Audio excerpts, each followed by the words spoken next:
નમસ્કાર ખેડૂત મિત્રો, મારું નામ છે અલ્કેશ પટેલ અને આપણી યુટ્યુબ ચેનલ છે ખેતીની વાત મારો ગુજરાત. મિત્રો, આપણી દુકાનનું નામ છે હિન્દુસ્તાન એગ્રો 6 કાલાવડ, પ્રોપર કાલાવડ, તાલુકો કાલાવડ, જિલ્લો જામનગર. તો મિત્રો, આજે તારીખ થઈ છે 8/10/2024.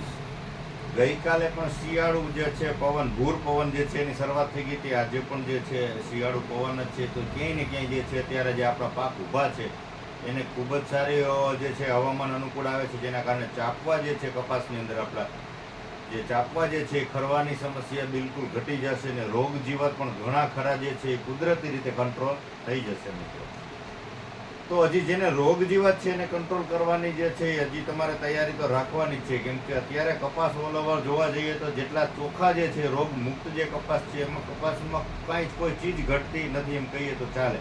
કોઈ પણ વેરાયટી લઈ લ્યો તમે, અત્યારે કોઈ અલગથી કોઈ વેરાયટીના વખાણ કરી શકાય એવું નથી. બધી જ વેરાયટીની અંદર તમારે જે છે ફ્લાવરિંગ ખૂબ જ સરસ રીતે લાગી ગયું છે.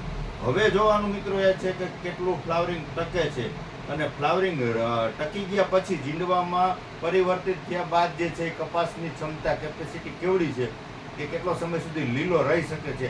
આ મુજબ જ એ જાતની પસંદગી તમારે કરવાની છે. હવે 1 મહિનો ખાસ તમારે કપાસની ઉપર નજર રાખવાની છે કે કઈ વેરાયટી જે છે એની જે અંદર માલ જે થઈ જાય છે, જે છે જીંડવા વધારે બંધાઈ જાય છે અને ત્યારબાદ જે છે એ પરિસ્થિતિમાં ટકી શકે છે, આવી વેરાયટીનું વાવેતર તમારે કરવાનો આગ્રહ રાખવાનો છે. એટલે ખાસ કરીને તમારા આજુબાજુના વિસ્તારમાં જોઈને જ કરવાનું છે, બરાબર છે. તો આ રીતે તમે જોઈ અને કાળજીથી તમે એની અંદર જે છે આવતા વર્ષે વાવેતર કરવા માટે જે છે યોગ્ય જાત પસંદ કરી શકો છો. બીજું કે હવે અત્યારે શિયાળુ સિઝનના વાવેતરના જે છે એ અવનવા ફોન આવી રહ્યા છે, રૂબરૂ ઇન્કવાયરી આવી રહી છે અને જે છે બિયારણની ઘણી બધી કંપનીઓ સપ્લાય પણ ચાલુ કરી દીધી છે. આપણે પણ લગભગ કાલે અથવા પરમ દિવસે જે છે ધાણા છે, ચણા છે, જીરું છે, ઘઉં છે, આ બધું જે છે એ બિયારણ જે ધીમે ધીમે આવવાની શરૂઆત થઈ જશે.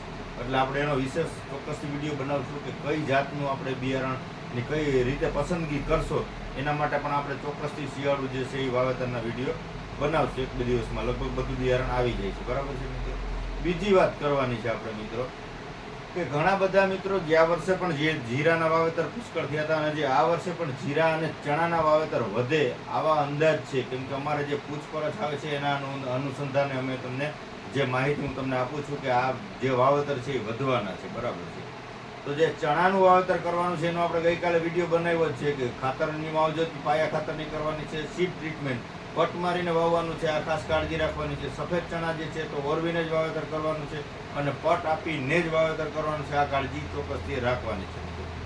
તો હવે વાવેતરમાં બીજું જે બાકી છે જીરું, તો ઘણા ખરા મિત્રો જીરું લગભગ વાવે જ છે. ઘણા બધા મિત્રોને ઘણો સમય ત્યાં જીરું વાવે છે. એ લોકો પાસે તો જે છે એનું નોલેજ છે જ કે કઈ પ્રકારે વાવવું, કઈ રીતે વાવવું.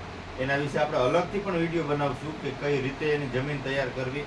શક્ય હોય તો એને ઓરવીને જ વાવેતર કરો, જેથી કરીને ઉગાવો તમારો સારો લે, બરાબર છે. જીરામાં આ એક કાળજી રાખવી. અને ઓરવીને ન કરો તો પિયત આપો, અથવા એક પિયત આપો અને બીજા પિયતે જે છે એ બીજા કે ત્રીજા પિયતે આપણે સિગ્માનું જે આવે છે સુપિક સોઇલ, ઓર્ગેનિક કાર્બન આવે છે 14%.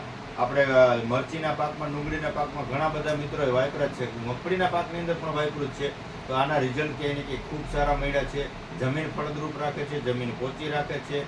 જે તમે બીજનું વાવેતર કરો છો, જેનું અંકુરણ ફૂટે જે છે, મૂળ ફૂટે છે, એને મૂળની જે છે જમીનની અંદર જ્યારે સ્પર્શ કરે છે તો આની અંદર એન્ડોમાઇકોરાઇઝા બેક્ટેરિયા આવે છે, જેથી કરીને મૂળ જે છે એ તમારો ડાયરેક્ટ ખોરાક લેતો થઈ જાય અને જે છે એ આપણા જે અંકુરણ છે એ વ્યવસ્થિત રીતે ફૂટી નીકળે અને મૂળનો વિકાસ એકદમ કમ્પ્લીટ થાય. એટલે તમારે શરૂઆતની અવસ્થામાં જે ઉગીને સુકાઈ જાય ને આ પ્રશ્ન નહીં આવે. એટલે ઉગસુકનો રોગ બંધ થઈ જશે, જમીન પોતી રહેશે, એટલે ઉગશે એકદમ આમ સ્ફૂર્તિથી છોડ ઉગશે. એટલે આ પ્રકારની અંદર ફાયદા થતા હોય છે. છાણિયા ખાતર તો આપણે અત્યારે આપી શકતા નથી, એટલે કાર્બનની જરૂરત રહેલી જ હોય છે. એટલે તમારે આ અવશ્ય આપી દેવું, જેથી કરી રૂટ ડેવલપમેન્ટ, મૂળનો વિકાસ જે છે ઝડપી થાય. એટલે જમીનની અંદર તમે જે બીજું એનપીકેના ગ્રેડ જે પાયા ખાતરમાં આપ્યા છે એ છોડ ઝડપથી લઈ શકે અને આપણો છોડ જે છે જેની વૃદ્ધિ જે છે એ સંપૂર્ણપણે આગળ વધે મિત્રો. નકર શું થાય કે અમુક છોડનું નાનું એવું મૂળ ફૂટે અને તડકો હોય, ટેમ્પરેચર હોય કે કોરામાં જાય કે આવા પ્રશ્ન થાય એટલે સીધું સુકાઈ જતું હોય. તો આ પરિસ્થિતિમાં જે છે સુપિક સોઇલ ખૂબ સારું રિઝલ્ટ આપશે, ખૂબ સારા પરિણામ આના મળશે. એટલે તમારે ચોક્કસથી જે છે ડુંગળીનું વાવેતર કરો તો પણ તમે બીજા અથવા ત્રીજા પાણે તમારે વાપરી દેવાનું, એમાં પણ સારા રિઝલ્ટ મળશે. અને જે છે જીરામાં પણ સારા રિઝલ્ટ તમને ક્યાંય ને ક્યાંય જે છે સુપીક સોઇલના મળી રહેશે મિત્રો, બરાબર છે. હવે વાત કરશું કે જીરું કઈ જમીનમાં વાવશો, કેવી રીતે વાવેતર કરશો, કેટલો એનો બિયારણનો દર રાખશો, આ બધી પરિસ્થિતિની વાત કરીએ તો જે હું તમને વાત કરવા જઈ રહ્યો છું કે હું મારા વિસ્તારની વાત કરું છું. આ જામનગર છે, રાજકોટ છે, પોરબંદર છે, દેવભૂમિ દ્વારકા છે. તો આ બાજુના જે વિસ્તારની હું તમને વાત કરું તો આ બાજુ અમારે જે છે 1 વીઘાની અંદર 2 કિલોથી લગાડીને 2.25 કિલો સુધી જમીનમાં બીજનો દર રાખવામાં આવે છે. તો આ મુજબ અમારે આ સાઈડના વાવેતર થતા હોય છે. બીજા એરિયામાં જો અલગથી કોઈ વાવેતર કરતા હોય તો અલગ એની કોઈ રીત અલગ હોય તો એમાં આપણે કોઈ જે છે વિરોધ નથી કરતા મિત્રો.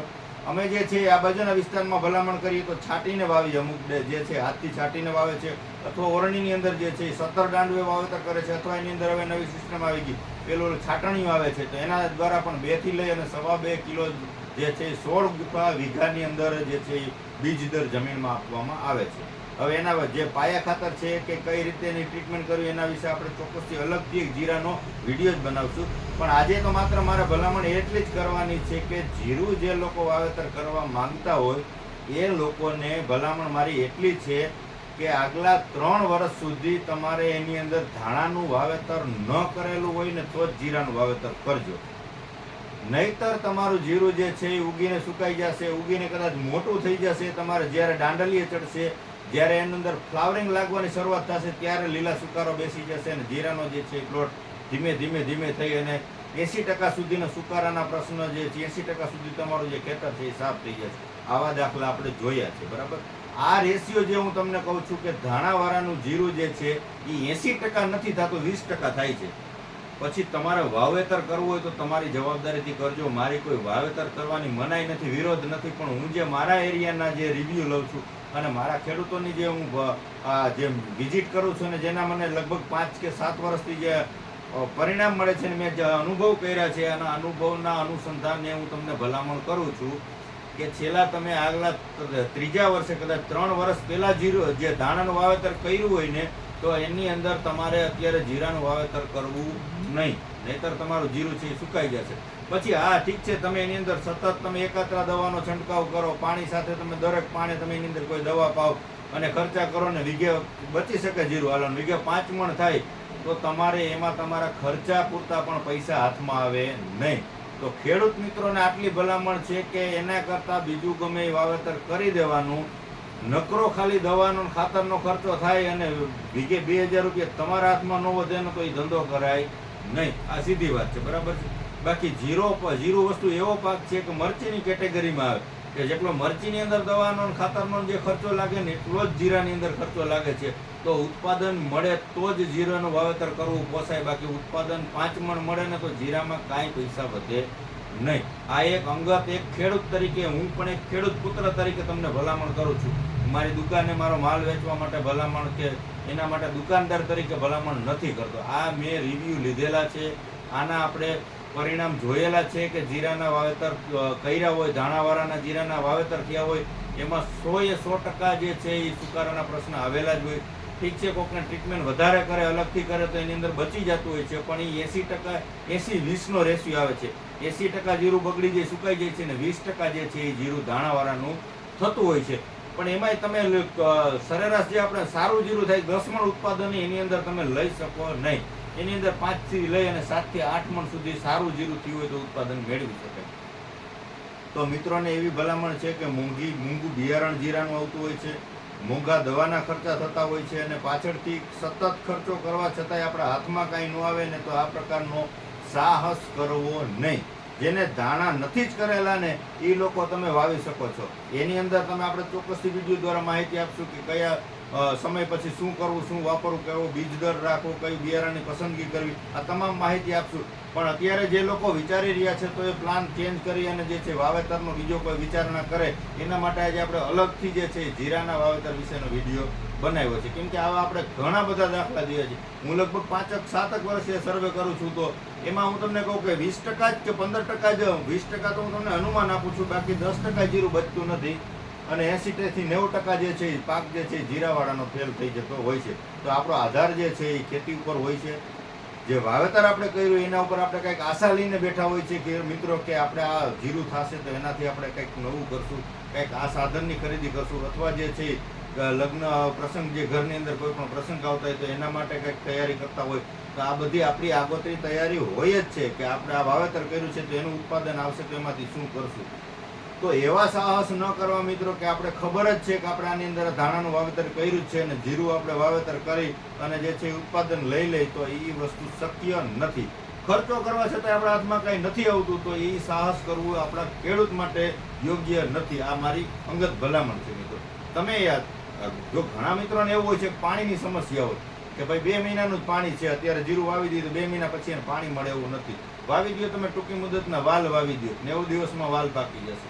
આ રીતના તમે વાવેતર કરો. મેથી વાવી દો, મેથીને ઓછું પાણી મળશે તો જે મેથો આવે છે જાવરો છે મેથી કોઈ પણ પ્રકાર ઓછું પાણી મળશે તો ઓછી થશે પણ થશે ખરા. એ 90 થી 100 દિવસ સુધીના જે છે પાક હોય છે એમાં તમારે 2 થી લઈને 2.5 મહિના સુધી પાણી મળે તો જે છે એ ઉત્પાદન થોડુંક ઓછું મળે, પાછળ 1 થી 2 પણ ઘટે તો પણ ઉત્પાદન મળે એ શ્યોર તમારા હાથમાં આવી પ્રકારની વસ્તુ છે.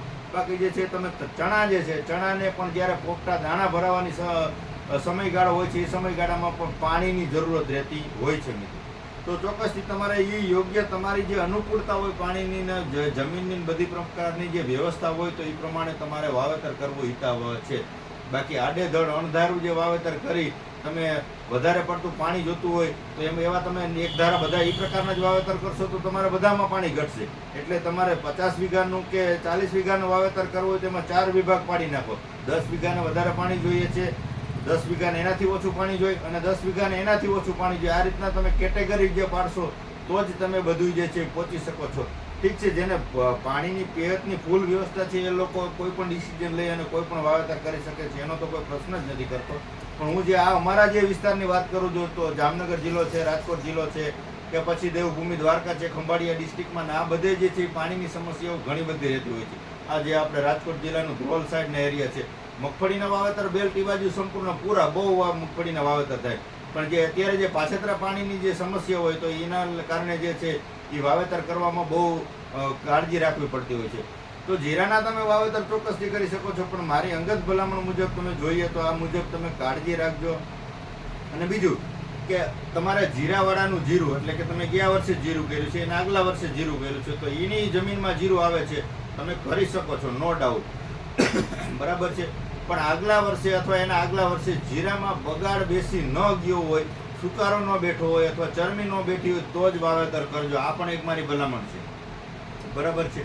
બાકી આ નોર્મલ સુકારો બેઠો હોય, નોર્મલ ચરમી આવી હોય તો તમે અત્યારે જીરું વાવી અને એની સાથે મેં તમને વાત કરી કે બીજા અથવા ત્રીજા પાણે જે છે સુપીક સોઇલ તમારે જે છે 1 એકરમાં 2.5 વીઘે તમારે 1 લીટર પાણી સાથે આપી દેવાનું તો જે છે એ તમારે શરૂઆતમાં જે સુકારાના પ્રશ્ન છે એ નહીં આવે. પણ એમાં જીરું થતું જ ન હોય અને બગડી જ જતું હોય, ગયા વર્ષે પણ બગડી ગયું હોય, કપાસ કાઢીને વાવ્યું હોય બગડી ગયું હોય તો આ વર્ષે એમાં જીરું એમાં કરવું નહીં. પાક કોઈ પણ ફેરબદલી કરી નાખવાની, પછી તમારી અનુકૂળતા મુજબ જે છે વાવેતર તમે ચોક્કસથી કરી શકો છો, બરાબર છે. તો આ રીતના જીરાના જેને સંપૂર્ણપણે અનુકૂળતા હોય ને એ લોકો જ વાવેતર કરવું, કેમ કે હાઈ લેવલના ખર્ચા છે.